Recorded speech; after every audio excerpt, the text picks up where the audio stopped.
गावाला गेलो आम्ही दोघंजण. तर मग ते सख्खे चुलत दीर आहेत, त्यांची गाय आहे, त्यांनी दूध आणून दिलेलं. मग ते तापवत आहेत आणि माझ्यासाठी अद्रक गवती चहा घालून चहा बनवत आहेत. मुंबईला तर काहीही करत नाहीत, हातात पाहिजे राजावानी. मग आपली मुंबई गावाला आले तोपर्यंत मजा करून घेते. काय काय देत आहेत बनवून. आणि ते बरं वाटतं 4 दिवस आपलं गावाला आले त्यांच्या हातचं खायला पण बरं वाटतं.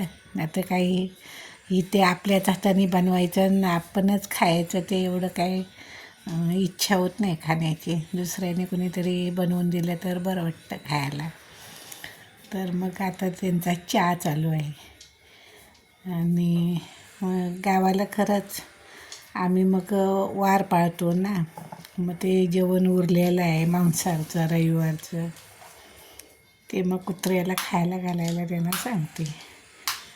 मग ते कुत्रे कसं 2-3 कुत्रे येतात इथे, ते बारक्या कुत्र्यासाठी त्यांनी जेवण ठेवलं आहे.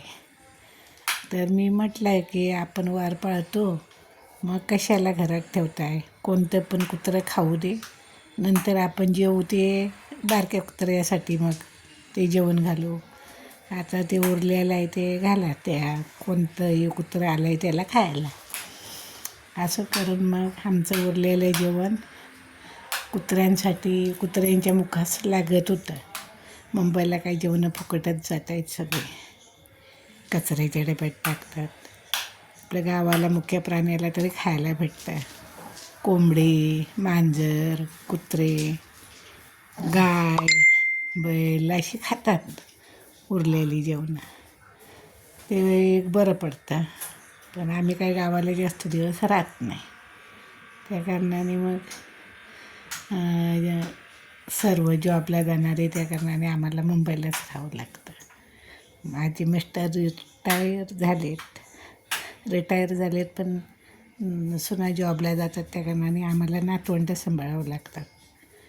शाळेत सोडावी लागतात, घरात एक आहे पाण्यात, त्या कारणाने आम्ही मुंबईलाच असतो. गावाला आपलं कदाचित जातो. आता ते कुत्र्याला खायला घालायला चालले आहेत. आमचं हे पाठीमागचा पाठीमागच्या दरवाजाला आमच्या खूप छान मोकळी हवा आणि निसर्गरम्य सगळं दिसतं. मग ते आम्ही जास्त करून पाठीमागच्या दाराला बसतो. रात्रीचं सकाळचं तो कोवळं ऊन घेतो आणि रात्रीचं जेवण बिवण करून मग पाठीमागच्या दाराला बसतो. असं आमचं गावचं दिनक्रिया चालू असते.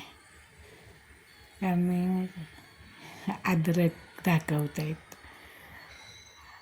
ते चहामध्ये अद्रक आणि गवती चहा हे करून टाकतात ना, ते दाखवत आहेत.